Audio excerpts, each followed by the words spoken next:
како луѓе знаеме точно што треба да направиме, но најголем проблем постои денес во Македонија, што за жал доаѓаат на власт луѓе неспособни тоа да го направат, бидејќи тие се фокусирани и имаат некоја желба само да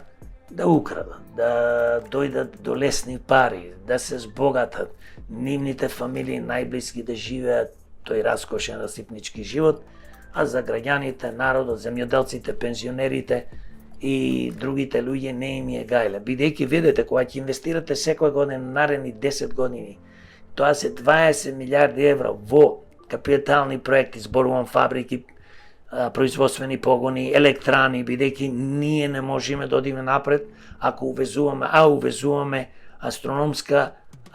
цена за електричната енергија. Така. Значи некој вели цената е пример